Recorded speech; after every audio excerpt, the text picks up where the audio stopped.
I'm Nick Pavlik. This is John Pavlik, my dad. Name of our business is Tint Masters. We're in Lansing, Michigan, and I've been tinting about 5 years. And how long have you been going? About 20. About 20. When I started there was little or no heat shrinking.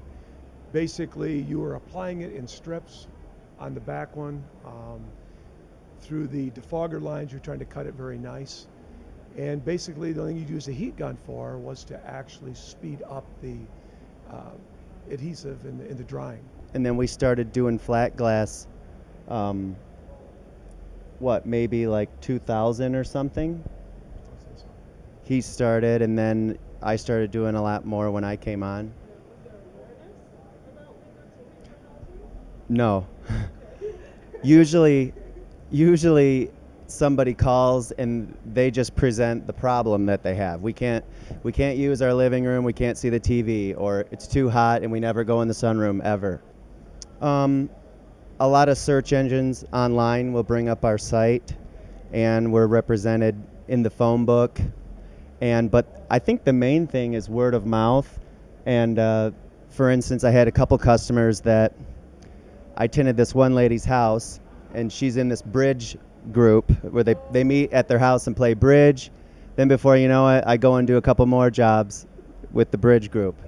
We go and home and garden show there in Lansing, and we have a little booth that we set up, and I hand out a bunch of cards, and I set up appointments to go do estimates right there at the show. I would say it's been pretty steady. It's not as crazy as last year, but there's more government jobs this year than last year. Correct. Obama dollars. Obama dollars are coming through there in Michigan. It's like a flat glass where a guy owns his store and he wants the storefront tinted. I can probably ordering the film and convincing him and emailing him and everything within 2 weeks, all said and done and paid and everything. But government job, like at the airport or at the military headquarters or something, months and months and months. Um, with some of the new regulations of the federal government, when there's minors locked up in the same area as the adults of over 18, they must secure them and they cannot even be in visual sight.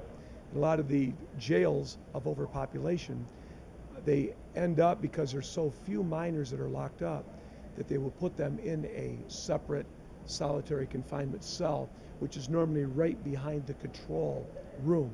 So it works out well, so they cannot look all the way through because everything is glass or bars.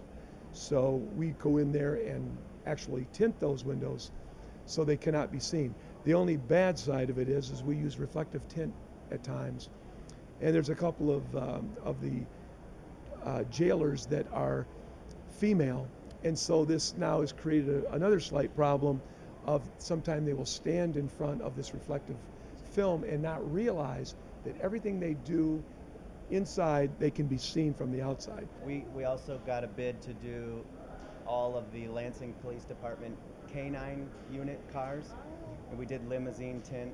How big, sorry for the, how big Lansing, how many population? Metropolitan with the Tri-County, I would have to say between 400,000 and 500,000. So if it's a police car in Lansing and it has window tint on it, we did it. And the county. And the county. So if I ever get pulled over and I notice the cop car has tint, it's tempting for me to be like, look, I tinted your car. I'm keeping your dogs cool.